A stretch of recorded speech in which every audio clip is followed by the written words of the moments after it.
It's 4 o'clock in Jonesboro, but at 1:59 a.m. Saturday morning, the healthcare deadline to sign up at healthcare.gov will expire. You don't have many more hours to get signed up for that. We're talking about it in just a few minutes. Plus, rain this weekend. We need it. You've seen the burn spots all along the highways and the interstate here in Northeast Arkansas. Well, we're finally going to have some relief that's coming up. A special interview is next with our buddy George Jarrett. We're talking about everything from Dicamba to the panhandling discussions we've been taking across this week and the Gould murder case. Rebekah Gould, a young lady tragically taken from this world. We're going to talk to George about that next on NEA Report, so let's get to it.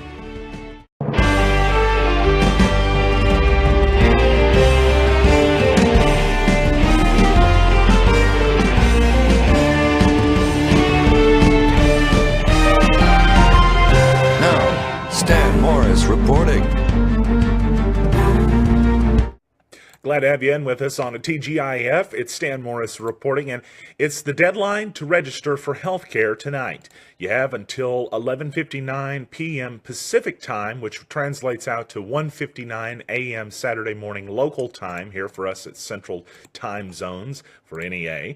But you got to do it tonight, or that's it. You don't have a chance to sign up for coverage for 2018. It's the final deadline to enroll in healthcare.gov marketplace coverage. It's going to be, as we mentioned, coverage for the 2018 period, and you may qualify for reduced premiums, some assistance that could be offered there. These plans include essential benefits, and look, if you can save a little extra money, take it, right? Healthcare.gov if you want to sign up. Well, the temperatures are expected to increase pretty significantly over the next couple of days, and by the time next week rolls around, can you imagine this? We're going to be looking at 60-degree days once again. Crazy Arkansas weather, but here we go with your New Wave Wireless forecast, home of the $49 iPhone screen repair. We begin with weather tonight with clear skies and a low around 32 degrees. Then for your Saturday, sunny skies expected and the high near 58. Southwesterly winds 5 to 15 miles per hour. Could be a little bit gusty. With the temperatures warming up, guess what else is on the way? Rainfall, mainly after midnight for Saturday night. Increasing clouds with a low around 41, south winds 5 to 10 miles per hour, and the chance of rainfall 70%. You might see a quarter to a half an inch of rain on your Saturday night after midnight into Sunday morning, where rain is expected mainly before noon with a high near 52. The chance of rainfall 80% for Sunday morning. And while you're at church, you might see between a tenth and a quarter of an inch of rainfall possible. Sunday night, mostly cloudy, a low around 44. Monday, partly sunny and a high near 61. Then on Monday night, 20% chance of rainfall with mostly cloudy skies, a low around 47 degrees. Tuesday, mostly sunny and a high near 60. And Wednesday, mostly sunny, a high near 56. Thursday, 58 for the high. So you're looking at those highs in the realm of fall temperatures. Not really feeling a whole lot like winter, but there you go. There's some incredible events that are coming up in Northeast Arkansas, including one we've got coverage on our community page at neareport.com right now. But if you'd like to find out more information about it, we'll go ahead and tell you just a few details. It's the American Spirit Ensemble that will be performing at the Arkansas State University's Fowler Center. It's part of the Riceland Distinguished Performance Series that's coming up on Tuesday, January 16th at 7:30 p.m. They have performed all over the world, and they will be gracing us with their presence here in Northeast Arkansas. So head over to neareport.com if you want to find out more information about that. Like I said, it's under the community page to read more. Drive sober or get pulled over. It's already ongoing. It started on the 13th and it's running through January 1st. Not just state police, but other agencies too. We've gotten releases this week from several agencies, including Truman Police Department as well. See, traffic crashes killed 37,000 plus in 2016, and almost a third were involving a driver legally drunk. It's ridiculous.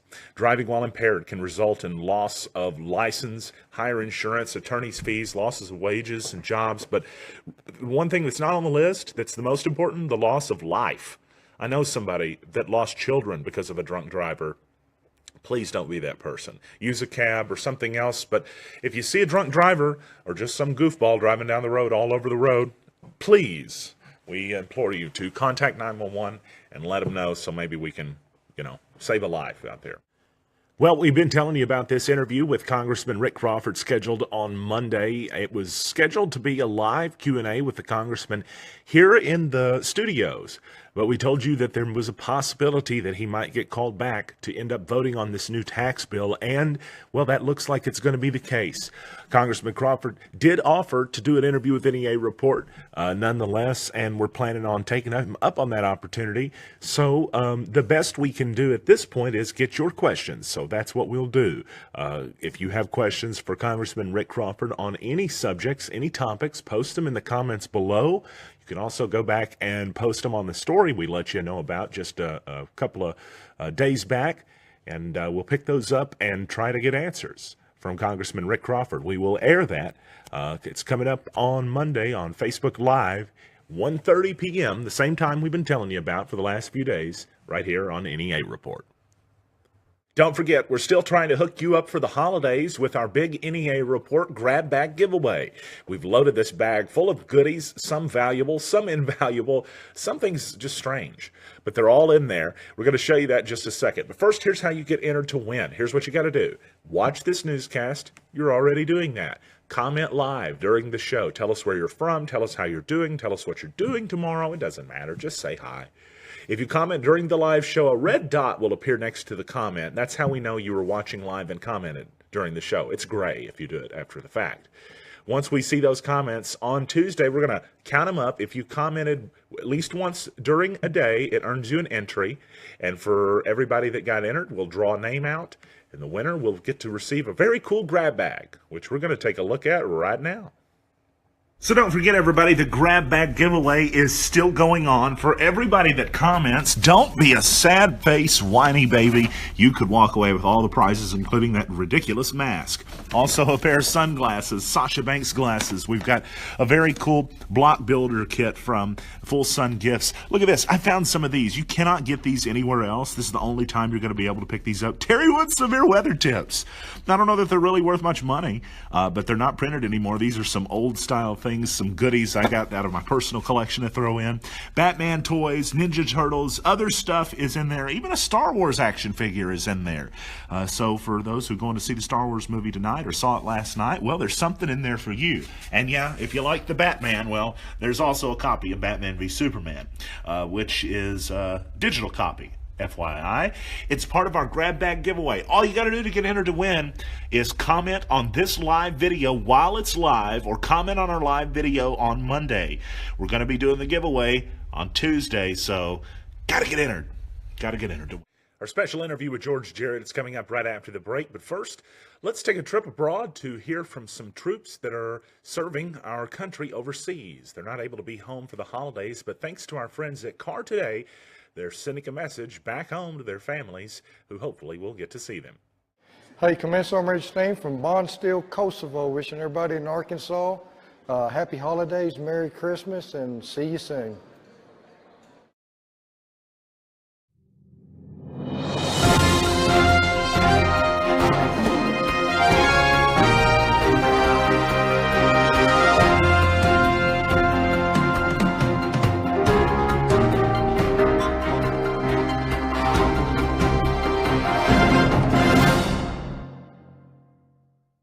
We had a website that we had had for a number of years. It had become unwieldy to navigate. Ace One said, give me a little time and I'll come up with something and just see what you think about it. It blew us away. Ace One and his staff have given such close personal attention and outstanding customer service, just as if we were a $1 million company. I just can't say enough good things about them.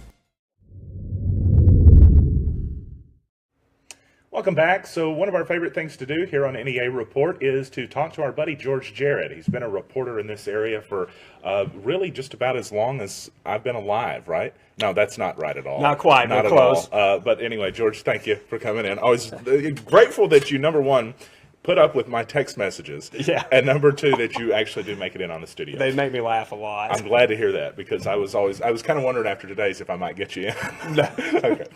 No, so I give George a hard time. He's a great friend, though. But you've been a reporter. It's our journalism that the reason we know each other is because Yes. we're both reporters. And you just got back from Little Rock this week, where I guess there's been this whole discussion about dicamba. I thought we were going to hear a decision this week, but evidently maybe not, right? Maybe not. The Arkansas Plant Board decided,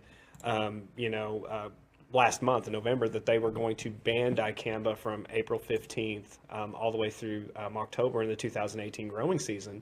And one of the problems is that there are literally hundreds of farmers, and many of them in Northeast Arkansas, who use dicamba. It is a great herbicide to kill pigweeds and other types of weeds that infest soybean and cotton fields. The problem is when it drifts, it's very volatile, especially when it gets warm. Oh. And so when temperatures rise above 68 degrees, it starts to drift more and it gets more volatile, and it can cause damage to non-dicamba plants. And kind of how it works, if you use dicamba, you're going to use a genetically altered seed that marries with the dicamba. The problem is there's lots of other seeds that don't, lots of farmers who don't use dicamba seeds. So when it drifts onto theirs, it causes damage to the foliage, the leaves, the things that make the soybean plant grow. So there were about 1,000 complaints filed this year. In a typical year, they'll get 200, and they've gotten over 1,200. 1,000 of them are dicamba related. Oh, wow. Oh, my gosh. So, and one farmer, I think his name is David Wilde from Manila, he went down and testified, and he said he had $350,000 worth of damage from dicamba. And here's the other aspect of it is it's hard to prove where the dicamba came from if it drifts through the air. How can you prove which farm it came from? So if you're going to try to sue somebody or insurance, so there's a lot of issues. But pigweeds are a huge problem in Northeast Arkansas, especially when you get around Crittenden County, Mississippi County. These farmers have very few options when it comes to herbicide control of weeds. So what happens now is the legislative subcommittee voted to not recommend that the regulation change go into effect. It'll be up to the Arkansas Legislative Committee to make the ultimate decision. I talked to Terry Walker. He's the director of the plant board, and he said he honestly doesn't know what they're going to do if they ultimately decide not to enhance the regulation. So it could be months before a decision is rendered, or dicamba may be here in 2018, and they'll just have to deal with the problems that are associated with it. There's a lot of farmers on each side. I mean, guys who are friends. And it literally, David Wilde said in 43 years of farming, he said no issue has impacted farming in Arkansas bigger than this. That's incredible. Were you surprised, or was there a lot of surprise with the decision where it went? I wasn't surprised, just for the simple fact that I got tipped off that something was going on. You always get tipped off. Yeah. I got tipped off something was going on, and so that's why I was there, because normally I wouldn't attend a subcommittee meeting like that. So I went down there, and it's a huge issue. And I mean, it literally, soybeans are the #1 crop in Arkansas. We grow 3.1 million acres of soybeans last year. Lots. And Bigly. cotton, it's big. It's a bigly business in Arkansas, and we grow a lot of cotton. We're the 6th largest cotton producing state in the country. So, and dicamba works really well with those two crops. So it's a huge deal. We have a $16 billion agriculture sector in Arkansas. It's enormous. It's our number one economic impactor. So obviously there's huge ramifications for that, and for those out there, a lot of folks are probably not as personally affected, but a lot of folks will be at some point affected by that. I mean, down the road. Yeah. Of course, all farmers, or at least quite a few of them, I'm sure. But let's switch gears a little bit. Let's talk about something that everybody's talking about right now. And I know that you've seen it. Oh, yes. The panhandling thing. They're everywhere. They've been. It's almost like Jonesboro has become infested with these panhandlers. So help me out. Help me understand this, because I'm not. If somebody's less fortunate, if they're in a tough situation, if they're in a tough spot, I've been there, so I get it. I mean, Yeah. I'm not knocking that. But you find help at a food bank or a food pantry or at a church or at a type of social, situational event. I mean, there's street corners. I could go and beg people for money, and I just, again, it's hard because you're trying to be politically correct about this. Right. And so, because I know there's people that say, everybody that's panhandling, or just about all of them, need help. But explain to me, What changed things in Jonesboro? Typically there's a change in any type of business or any type of thing that people are in when there's some type of success. So I guess if some of these panhandlers started acquiring some success, they were getting money out of it. That's why I think you probably see an influx. It's like any other industry. I mean, people are going to. This is a big guy that's been at the intersection for like 3 or 4 weeks now. I have no idea who that guy is, but I've seen him. You've seen him? Yes. This guy's not hungry. Yeah, I would. Yeah, I wouldn't think so. I mean, I'm just guessing. Maybe he absorbs calories more than the rest of us. But, being in all seriousness, you can't go through some intersections anymore without literally every island having at least one person standing on them. Then the problem isn't, there is a safety element to this. Now, I'm not pretending that oh my gosh, panhandlers are going to run us over. But the problem is that, number one, people stopping in traffic, in the middle of traffic, just stopping in the middle of the intersection to, hand over to something. But also, a while back, I did go, and some people had commented on my story. They said, why didn't you interview a panhandler? Well, a while back, I did. I went and interviewed somebody specifically holding a sign. Let me get your name off of me. Somebody holding a sign at the street corner of Nettleton and Caraway Road. And turns out the gentleman was a veteran that had lost a prescription. He was prescribed 120 hydrocodones a month, and he was mad it had been dropped down to 90. It also turned out the man was a convicted rapist. So you're not, most of the time, even dealing with a lot of stability, perhaps, in the people that would be out there. I mean, there is a dangerous level of mentality for many people who end up in that situation. So there's, to me at least, there are actual reasons this needs to be brought up beyond I don't like how it looks on my street corner, which has nothing to do with why I bring it up. Right. I mean, it's legal. That's one of the problems. Right. Maybe not problem, but it is legal. You can make a lot more. You can make a lot of money panhandling. I mean, they've done. Absolutely. I've seen stories in the Memphis Commercial Appeal. Panhandlers in Memphis make a ton of money. They make $18, $19 an hour just sitting there panhandling. And so when you're making that kind of money, it's tough to stop. And a lot of these people are illegitimate. I mean, let's be real. Yeah. So, I mean, I don't know what the answer to it is. I mean, maybe we need to petition, the city leaders in Jonesboro. Maybe they need to pass an ordinance to where you can only panhandle in certain areas. Because I think that you could make a reasonable argument, like you said, that that this is not just a nuisance, it's a public danger. I mean, I have seen people get out of their car in the middle of traffic and go hand money. I mean, that's great. They're driving their own car. Still pay their bills for them while you're at it. Yeah, I mean, you want to come pay my rent? But if you're going to do that, please don't get out of your car in the middle of the road to do it. No. Just pull into the Kmart parking lot, park next to their Audi, get out, and then go pay them. Right. I'm going to get in so much trouble for this. Do you know? Okay, let's go ahead and shift gears so maybe we can dig myself out of the hole. There's other stories I know that you've covered, and more specifically on a far more serious note, the Rebekah Gould case. Yes. And you and I were talking about that just a moment ago. Yes. Actually, you mentioned you just talked to her father. Yes. Last week I talked to her dad, Dr. Larry Gould. He's a real good friend of mine. And just to let people know, just a real quick refresher about the case.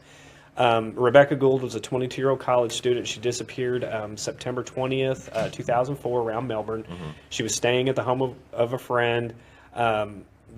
They spent a week looking for her sisters, her father, and they found her 1 week later on the side of the road, on a road that connects Melbourne to Mountain View. And to this day, the murder's never been solved. I was out there the day they found her. It was the first murder case I ever covered. I've written about her case in both of my true crime books that I've written. And so, I always try to promote the case. I write stories about it, give them away to newspapers for free. Anybody that will take one, just to try to raise awareness. I think it's a case that can be solved. I think that the state police, it's kind of in their hands right now. I don't know if you could classify it as a cold case yet, but it's getting pretty cold. Larry, Dr. Gould, he has done a lot of work. He's hired private investigators. I've worked with him extensively, and I can actually tell you just a real quick story. My first book, Witches in West Memphis, I wrote the prologue was about her case. And so I didn't tell him. I didn't tell the family. I hadn't seen him. I actually went back to the sheriff's department when they found her body, and her sisters were there. He was there, and he came up to me and asked me if they'd found his daughter. Mm-hmm. And I said, Larry, you need to talk to the sheriff. And then he grabbed a hold of me and he said, did they find my daughter? And I said, yeah, they did. And so when I would pitch my book, I would always, it's about the West Memphis Three, because I covered that. I wrote over 100 stories about that case. Sure. And but I always end the pitch with that, just because it meant something to me personally. I know the family, and so one day I was doing a book signing, and this guy came in, and I gave him the pitch, and at the end of it, usually if you show up for a book signing, you came to buy the guy's book, right? Right. Well, this guy, I asked him, I said, do you want to buy a book? And he said, no, I want to buy 10 of them. And I was like, wow, okay. That's a very unusual request at a book Big signing, time, right? big time. So there was a photographer there from a magazine taking pictures. And I looked at her and I said, whatever I told this guy, I need to tell everybody. And so I flipped over the front cover of the first book, and I said, who do I need to make this out to? And he pulled out a ribbon with a picture of Rebekah's face, and he put it in my book. And as soon as he did that, I knew who he was. I hadn't seen him in many years. And also, he was very disheveled. He was out looking for his daughter. He wasn't shaving, obviously, wearing a hat, And so that happened about a year and a half ago. And since that point, him and I have become real good friends. He's a good guy. And so I tried to do everything I can. I write about his daughter's case in both books. I write news stories about it. And I just hope somebody will come forward with some information that can help solve this case. Is the book that you go into it in the most depth, is it Witches of West Memphis, or is it the Creekside Bones? It's kind of interesting. Probably like more information about I kind of set the case up in Witches, but I left a few, and I hate to use the word gory details out, and there was a simple reason for this. It wasn't just for the sake of accuracy. It was I didn't tell the family I was going to write about it, and I didn't know how much they actually knew. Yeah. And so I kind of held back on what she looked like. But in the second one, I talked to her dad. He actually has the autopsy report. He's a dentist, a forensic dentist, actually. He's been trained in that manner. So I didn't know that. Yeah, and so he doesn't have. I mean, he has his a daughter. natural curiosity about it. Yes, he does. Yeah. He does, and so he knows. He's read the autopsy report. He knows the condition of her body when it was found and all that. And so, anyway, I go into more of those details in the second book because I felt like it was okay, and he didn't have a problem with it. So, but out of respect to them, I tried to keep it out of the first one. Didn't even tell him. So. Yeah. That's tough, though. I mean, and that's one of the, even, any report, I think most people know I push the boundaries and will put as much information out there as I can, but there's a lot of stuff that I leave out. Of course, nobody ever realizes it, but because it never makes it. But there's details that sometimes it's like, you could legally publish it. You could legally publish just about anything. Absolutely. But I did an interview with a media group out of California one time, and in the Creekside Bones, I wrote about the Elliott murders up in Dalton, Arkansas, that many people around here are familiar with, and you and I have very similar. I mean, we push the boundary a lot. Yes. And so I gave every horrifying, gory detail, and I tell people that case, and we'll come back and talk about it again some other time. Sure. It's literally like you've never watched a horror movie or read a horror novel worse than what really happened to a family of four. And the producer on this, when I did this interview for this California media group, before we went on, they'd asked me to send some clips of some stuff I had written.